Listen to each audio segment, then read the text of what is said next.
یہ بات ہے قرآن کی سب سے خوبصورت قصے کی۔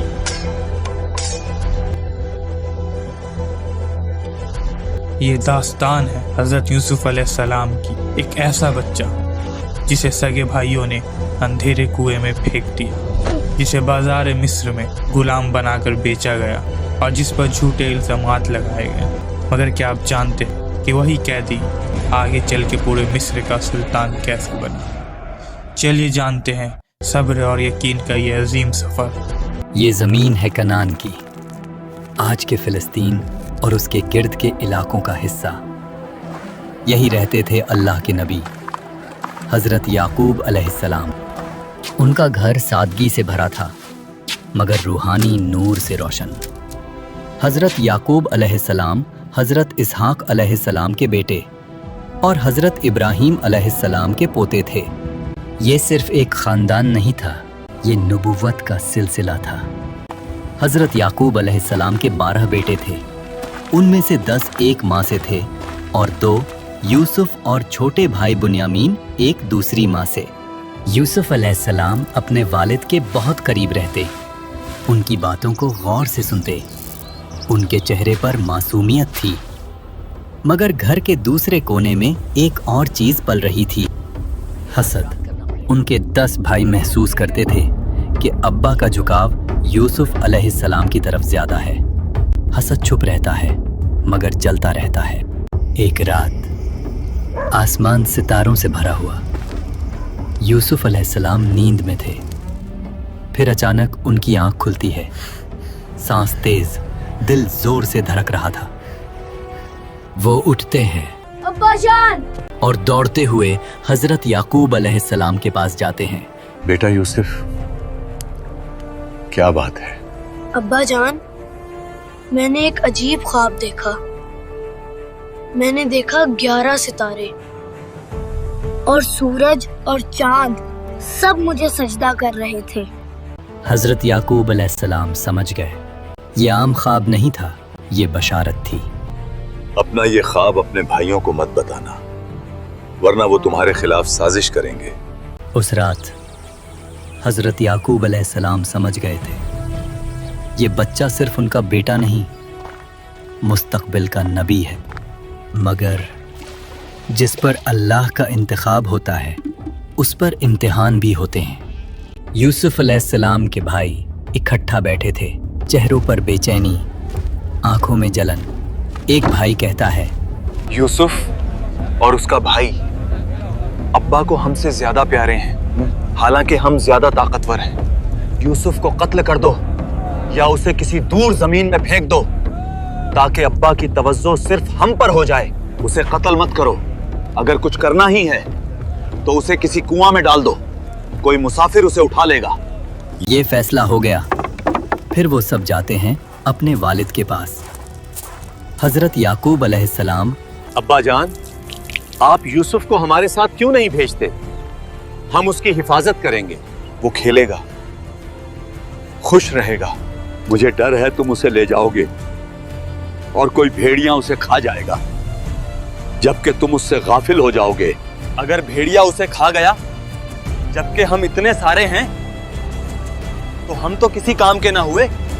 آخر باپ کا دل مان گیا۔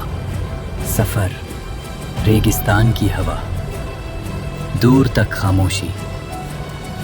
حضرت یوسف علیہ السلام معصومیت سے بھائیوں کے ساتھ چل رہے تھے۔ انہیں کیا پتا یہ سفر بچپن کا آخری سفر ہے۔ پھر وہ لمحہ آ گیا، بھائی اچانک گھیر لیتے ہیں، کپڑے کھینچتے ہیں۔ یوسف علیہ السلام گھبرا کر کہتے ہیں، بھائیو، یہ کیا کر رہے ہو؟ مگر حسد رحم نہیں کرتا۔ انہیں اٹھایا گیا اور اندھے کنویں میں پھینک دیا گیا۔ اندھیرا، تنہائی، خوف۔ لیکن اسی لمحے اللہ کی وحی آتی ہے، ہم ضرور تمہیں ان کا یہ کام یاد دلائیں گے اور یہ تمہیں پہچان بھی نہیں رہے ہوں گے۔ یہ اللہ کا وعدہ تھا۔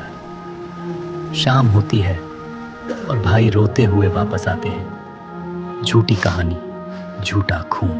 ابا جان، ہم دوڑ لگا رہے تھے، یوسف کو سامان کے پاس چھوڑا اور بھیڑیا اسے کھا گیا۔ इन भाइयों ने यूसुफ अलैहिस्सलाम की कमीज पर झूठा खून लगा रखा था। याकूब अलैहिस्सलाम ने कमीज देखी और समझ गए।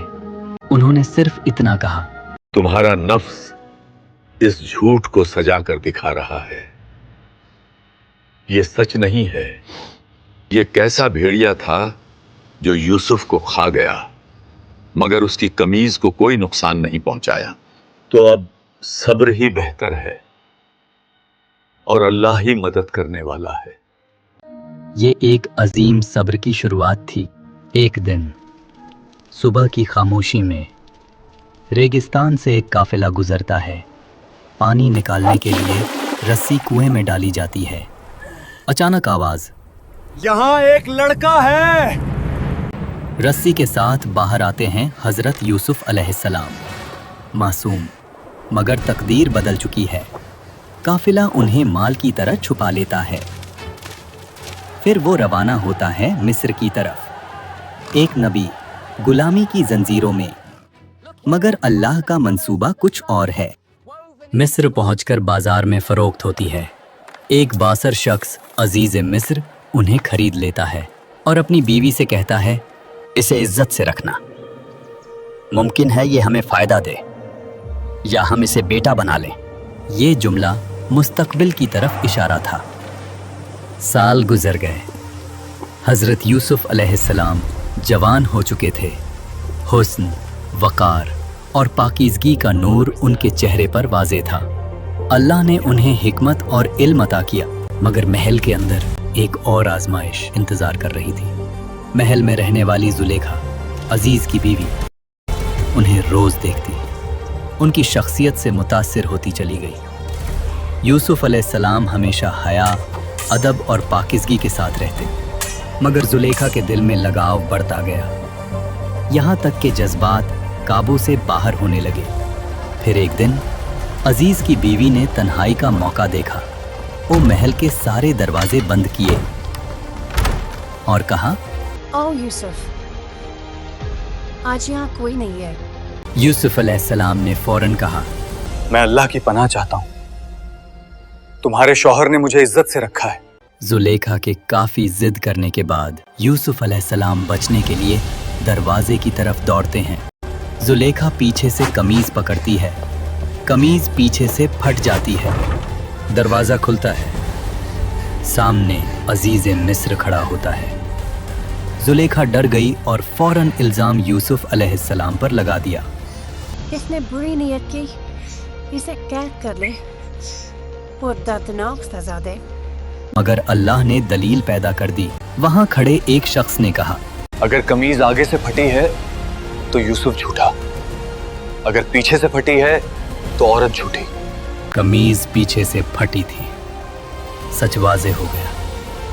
अजीज मिस्र समझ गया कि यूसुफ अलैहिस्सलाम बेगुनाह है और वो इस बात को दबाने की कोशिश करता है। मगर महल की बात शहर तक पहुंच जाती है। औरतें कहने लगी, अजीज की बीवी अपने गुलाम पर फिदा हो गई।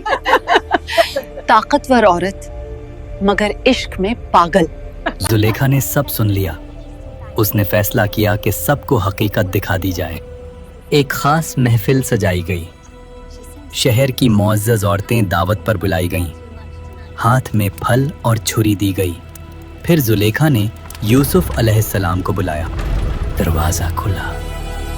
यूसुफ अलैहिस्सलाम अंदर आए। जब औरतों की नज़र उन पर पड़ी, वो होश खो बैठी और बेइख्तियार अपने हाथ काट बैठी। उनकी ज़बान से निकला, ये इंसान नहीं, ये तो कोई फरिश्ता है। यहाँ जुलेखा ने इकरार किया, यही है जिस पर तुम मुझे मलामत करती थी।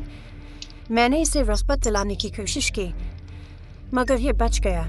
फितना अपनी इंतहा पर था। यूसुफ अलैहिस्सलाम ने रब से दुआ की, ऐ मेरे रब, कैद मुझे उस चीज़ से ज़्यादा पसंद है जिसकी तरफ ये बुला रही हैं।